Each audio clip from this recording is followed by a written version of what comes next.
As your alumni historian, it is a pleasure to revisit the halls of Capitol Hill High School, CHHS, during the landmark year of 1950.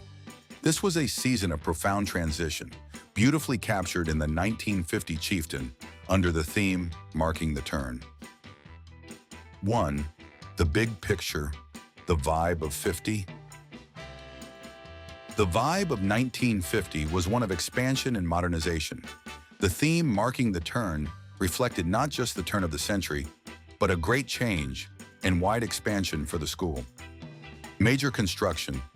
The year was defined by the opening of the state-of-the-art new cafeteria and social center, which replaced the cold lunches and hot dogs of the past with hot plate meals. Facilities. New vocational shops and a modern 7-room commercial department were established, signaling a shift towards specialized technical and business education. Atmosphere. Despite the newness, the semicircle of oil wells still rim the horizon, maintaining the classic CHHS backdrop. 2. Academics and leadership. The 1950 school year saw a significant changing of the guard in administration. The principal.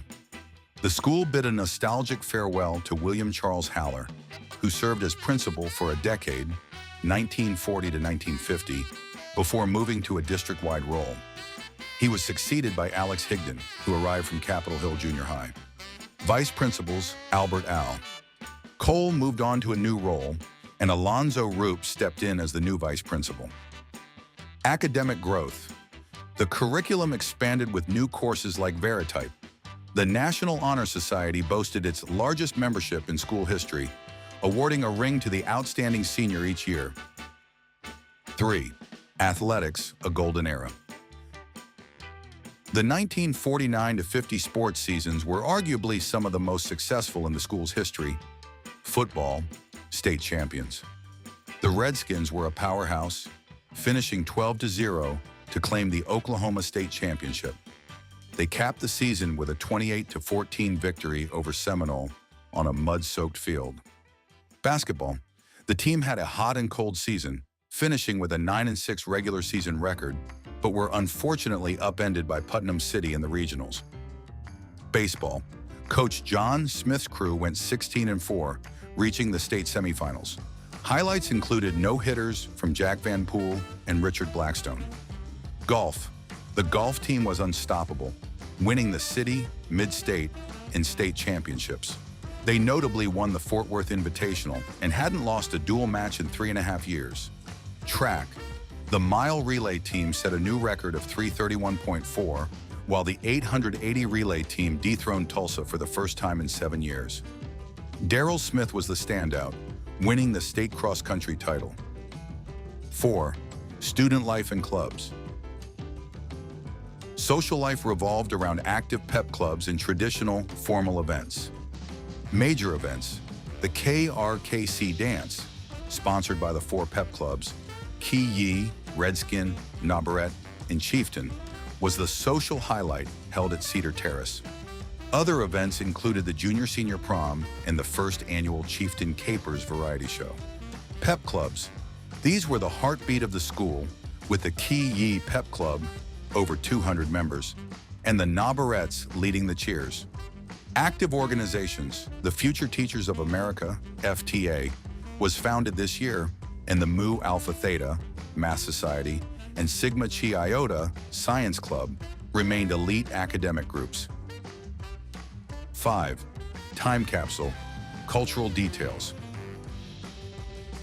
The year 1950 had a distinct aesthetic reflected in the student body. Fashion.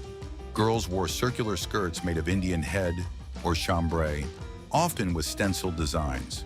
For formal events like the coronation, off-the-shoulder and strapless dresses were the must-have trends. Hairstyles. Short hair with less tightly curled waves was popular among the girls. Fads. The year was briefly gripped by leopard fever, following an escaped leopard in the city, leading to a deluge of leopard print t-shirts. Local tech. The installation of a new public telephone in the hall was a major event for students. 6. Memorable quotes and superlatives. The 1950 chieftain, Jack Van Poole, was overwhelmingly elected as the 1950 chieftain, honored as an All-American quarterback and an all-around good fellow. Ideal secretary. Betty Eagle was named the ideal secretary by the FBLA. Dedications. The staff dedicated the yearbook to William Charles Haller, calling him a friend, counselor, builder. Spirit of the class. Here's to Alma Mater. May she always be in our hearts forever, standing proud to see. Here's to Alma Mater.